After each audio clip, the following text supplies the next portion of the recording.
এই সংসদ সদস্য মাননীয় স্পিকার জাতির অ্যাসেট হবে। এই সরকার এই মুহূর্তে যা চিন্তা করছে মাননীয় স্পিকার এই সংসদ সদস্য অগ্রিম তা চিন্তা করে ফেলতেছে। এদেরই প্রয়োজন আগামী দিনে জাতির জন্য। মাননীয় স্পিকার, ডুলা ভরা মাছ থাকবে, পুকুর ভরা মাছ থাকবে। মাননীয় স্পিকার, মাননীয় মন্ত্রীর কাছে জানতে চাই, বছরে একবার ইলিশ মাছ ধরা কিছুটা সময়ের জন্য বন্ধ থাকে। আমরা যাতে বেশি করে ইলিশ মাছ পাই সেজন্য বাংলাদেশে হাওর, খাল, বিলে যে মিঠা পানির মাছ থাকে, বৈশাখ মাসে অন্তত 15 দিন সেই মাছ ধরা বন্ধ করা যাবে কিনা সেটা মন্ত্রীর কাছে আমি প্রশ্ন রাখছি।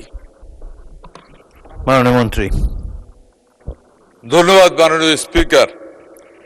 আমি এই মাননীয় সংসদ সদস্যকে ধন্যবাদ। এই সংসদ সদস্য মাননীয় স্পিকার জাতির অ্যাসেট হবে। এই সরকার এই মুহূর্তে যা চিন্তা করছে মাননীয় স্পিকার এই সংসদ সদস্য অগ্রিম তা চিন্তা করে ফেলতেছে। এদেরই প্রয়োজন আগামী দিনে জাতির জন্য। মাননীয় স্পিকার, মাননীয় স্পিকার, আপনি জানেন যে ইলিশ মাছের জন্য, ইলিশ মাছের বিশেষ করে যখন ডিম দেওয়ার সময় হয়, এই সময়টুকুতে সারা বাংলাদেশে ইলিশ মাছ ধরা বন্ধ থাকে এবং সেটা লম্বা সময়ের জন্য, প্রায় 2 মাসের জন্য বন্ধ করা হচ্ছে। এবং এই সময়ে যারা মৎস্যজীবী আছে, ইলিশ মৎস্যজীবী আছে, তারা যেন অভাবে না পড়ে, এই কারণে তাদেরকে ফ্রি চাল দেয়া হয়। মাননীয় স্পিকার, এবারে শুধু ইলিশ নয়, ইলিশ, নদী সহ সমুদ্রে পর্যন্ত এই মাছ ধরা নিষিদ্ধ করা হচ্ছে।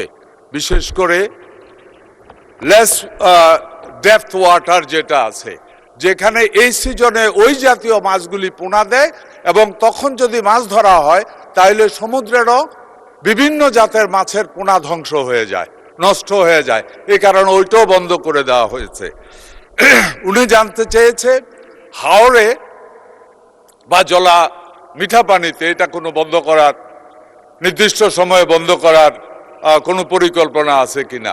জি মাননীয় স্পিকার, এ ধরনের পরিকল্পনা আছে এবং এই সৃজন থেকেই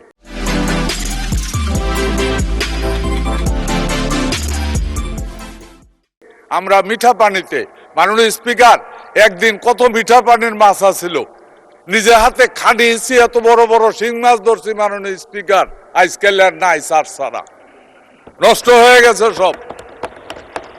টাকি মাছ, কই মাছ কিচ্ছু পাওয়া যায় না। মাননীয় স্পিকার, এর কারণে একটাই, ন্যাচারাল যে ব্রিডিং আছে এটা ধ্বংস হয়ে গেছে।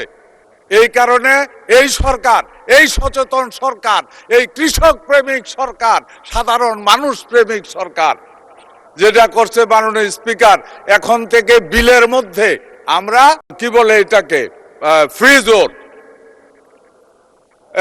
অভয়াশ্রম, অভয়ারণ্য বা অভয়াশ্রম করা হইতেছে। অভয়ারণ্য এটা জলার ভিতরে, নদীর ভিতরে, খালের মধ্যে এবার থেকেই অভয়ারণ্য করা হবে এবং সেখানে মাছ ধরতে দেওয়া হবে না। যেখানে মাদার মাছ যারা আছে তারা আশ্রয় নেবে, ডিম পারবে।